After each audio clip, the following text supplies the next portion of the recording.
اس نماز کو یعنی صلاۃ غوثیہ کو قرآن و حدیث کے خلاف بتانا محض بہتان و افتراء ہے۔ ہرگز قرآن و حدیث میں کہیں اس کی ممانعت نہیں، نہ مخالف کوئی آیت یا حدیث اپنے دعوے میں پیش کر سکا۔ یعنی جو اس زمانے میں صلاۃ غوثیہ کا مخالف تھا اور کہا کہ یہ ممنوع ہے، جھگڑا اس میں ہے کہ مخالف کہہ رہا تھا ممنوع ہے اور اعلیٰ حضرت اس کو جائز ثابت کرنا چاہتے ہیں، فرض واجب نہیں، تو کہتے ہیں کہ مخالف نے اس کو ممنوع ثابت کرنے کے لیے کوئی آیت بھی پیش نہیں کی اور کوئی حدیث بھی پیش نہیں کی، ہر جگہ صرف زبانی ادعا سے کام لیا ہے، صرف اس کے منہ کا دعویٰ ہے کہ یہ ممنوع ہے۔ کیوں ممنوع ہے، کس آیت میں ممنوع ہے، کس حدیث میں ممنوع ہے، یہ کہیں وہ دعوے پر دلیل نہیں دے سکا۔ کہتے ہیں مگر یہ وہی جہالت قبیحہ و صفاحت فضیہ ہے جس میں فرقہ جدیدہ و طائفہ حارثہ قدیم سے مبتلا، یعنی دیوبندی وہابی اور من وجہ روافض بھی، ان کا نظریہ کیا ہے، وہ یہ ہے یعنی قرآن و حدیث میں جس امر کا ذکر نہیں وہ ممنوع ہے۔ اسی طرح وہ کہتے ہیں یہ عید میلاد النبی قرآن میں بھی ذکر نہیں، حدیث میں بھی ذکر نہیں، واضح لفظوں سے ویسے تو اصول اس کے موجود ہیں، تو کہتے ہیں یا قرآن سے دکھاؤ یا حدیث سے، جب نہیں تو پھر ممنوع ہے۔ اعلیٰ فرماتے ہیں صرف ذکر نہ ہونے پر وہ کہتے ہیں ممنوع ہے، حالانکہ اس کے ممنوع ہونے پر بھی کوئی آیت نہیں۔ اور ساتھ فرماتے ہیں ان ذی ہوشوں کے نزدیک امر و نہی میں کوئی واسطہ ہی نہیں، ہمارے نزدیک ایک ہے امر، دوسری ہے نہی۔ امر یہ کہ اللہ نے فرمایا یہ کام کرو، اور نہی ہے کہ یہ فرمایا یہ کام نہ کرو، لیکن ایک کاموں کا وہ بھی بہت سا ایریا ہے جن کے بارے میں نہ یہ فرمایا یہ کرو نہ یہ فرمایا یہ نہ کرو۔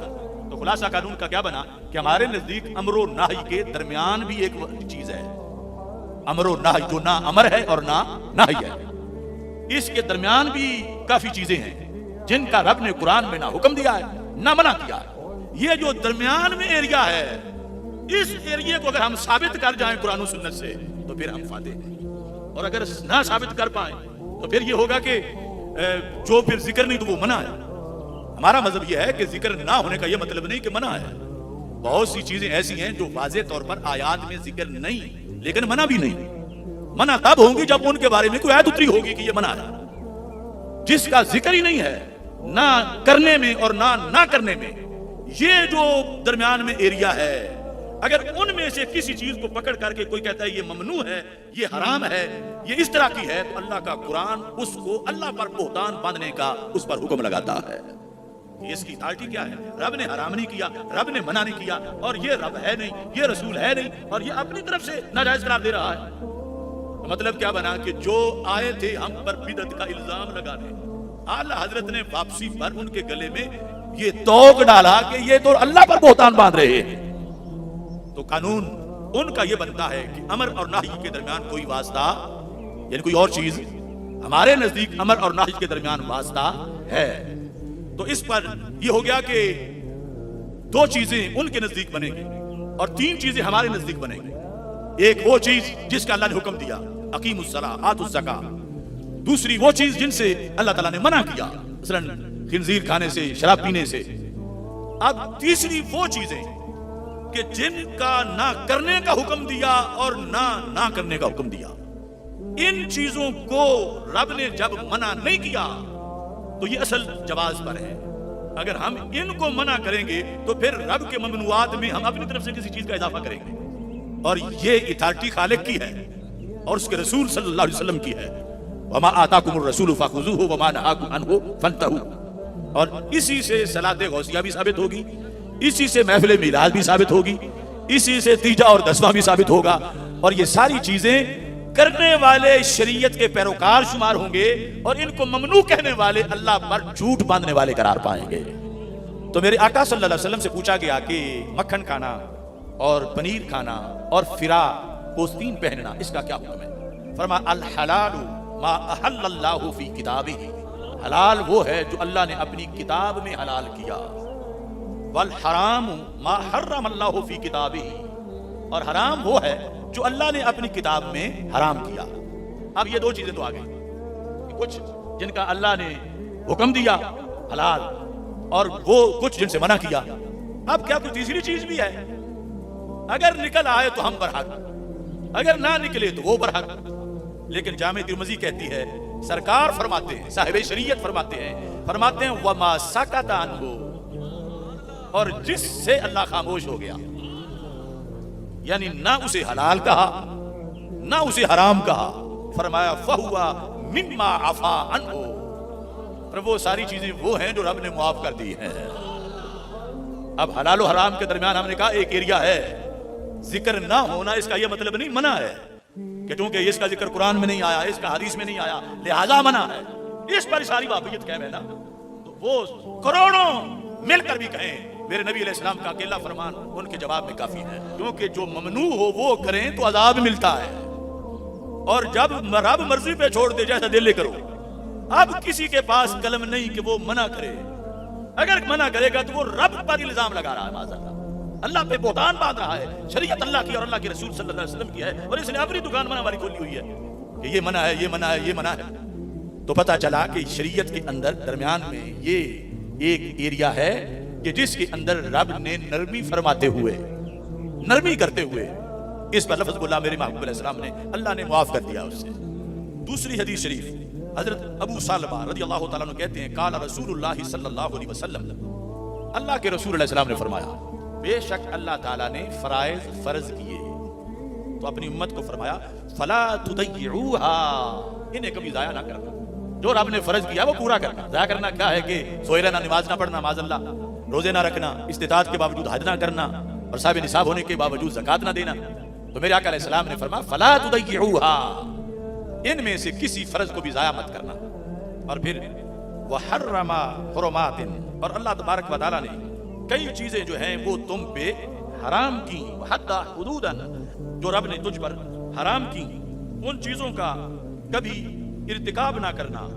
اور ساتھ ہی رسول اکرم صلی اللہ علیہ وسلم نے اس چیز کو اس حدیث کے اندر واضح کیا، وحتی حدودا، اللہ نے کچھ اپنی حدود بتائی ہیں، فلا تعتدوها، جو شریعت نے حد بنا دی اس سے تجاوز مت کرنا۔ وسکت عن الاشیاء، سکت کا فعل ہے اللہ چپ کر گیا، خاموش ہو گیا، اس نے سکوت اختیار کیا لاکھوں چیزوں سے، بھولا نہیں کہ منع کرنی تھی معاذ اللہ بھول گیا، وہ بھول سے پاک ہے۔ اب تم اس بارے میں دروازے نہ کھولو، اس پر تم بات ہی نہ کرو، یہ تمہارا ایریا ہی نہیں ہے۔ جب اس نے جاننے کے باوجود اس پر سکوت اختیار کر لیا تو یہ وہ ایریا ہے کہ جس پر اب ناجائز حرام یا بدعت کے فتوے تم نہیں لگا سکتے۔ اسی سلسلہ میں مسلم شریف میں بھی ایک حدیث شریف موجود ہے، جس وقت ہمارے آقا صلی اللہ علیہ وسلم نے فرمایا ایھا الناس قد فرض اللہ علیکم الحج فحجوا، لوگوں اللہ نے تم پہ حج فرض کر دیا لہذا حج کرو۔ فقال رجل، ایک بندے نے کہا، وہ حضرت اقرا بن حابس رضی اللہ تعالیٰ عنہ تھے صحابی، انہوں نے کہا اکل عام، یا رسول اللہ ہر سال ہی حج فرض ہے؟ فسکت، سرکار چپ کر گئے، حتی قالها ثلاثا، یہاں تک کہ حضرت اقرا 3 بار پوچھنا ان کو پڑ گیا۔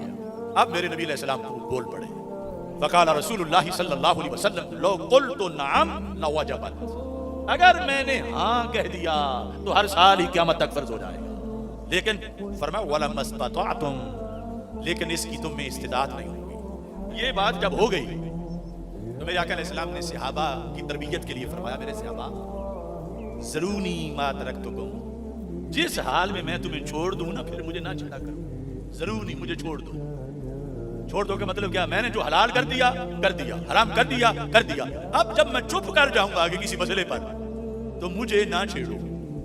فرمایا فإنما هلك من كان قبلكم بكثرة سؤالهم، تم سے پہلے اس وجہ سے ہلاک ہو گئے کہ وہ زیادہ سوال کرتے تھے، واختلافهم على انبیائهم، انہوں نے اپنے نبیوں پر اختلاف کیا۔ فإذا أمرتكم بشيء فأتوا منه، جب میں حکم دوں تو وہ کرو، ما استطعتم، جتنی استطاعت ہے۔ وَإِذَا نَهِيتُكُمْ عَنْ شَيْءٍ فَدَعُوهُ، جب میں منع کروں اسے چھوڑ دو۔